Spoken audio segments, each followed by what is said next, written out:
গ্রামের ভিউ দিয়ে একটা ইয়া করুম বেটা।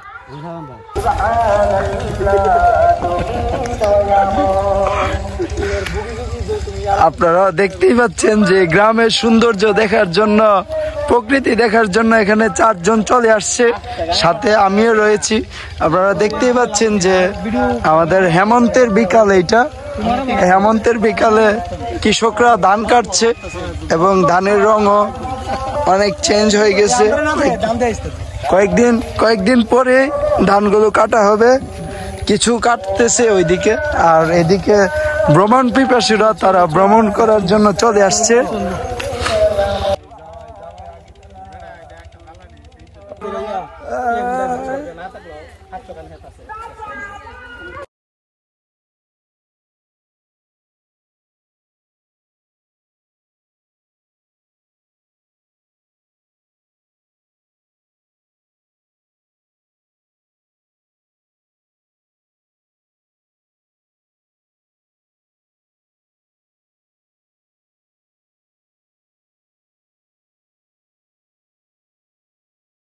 কথার বাস্তব করে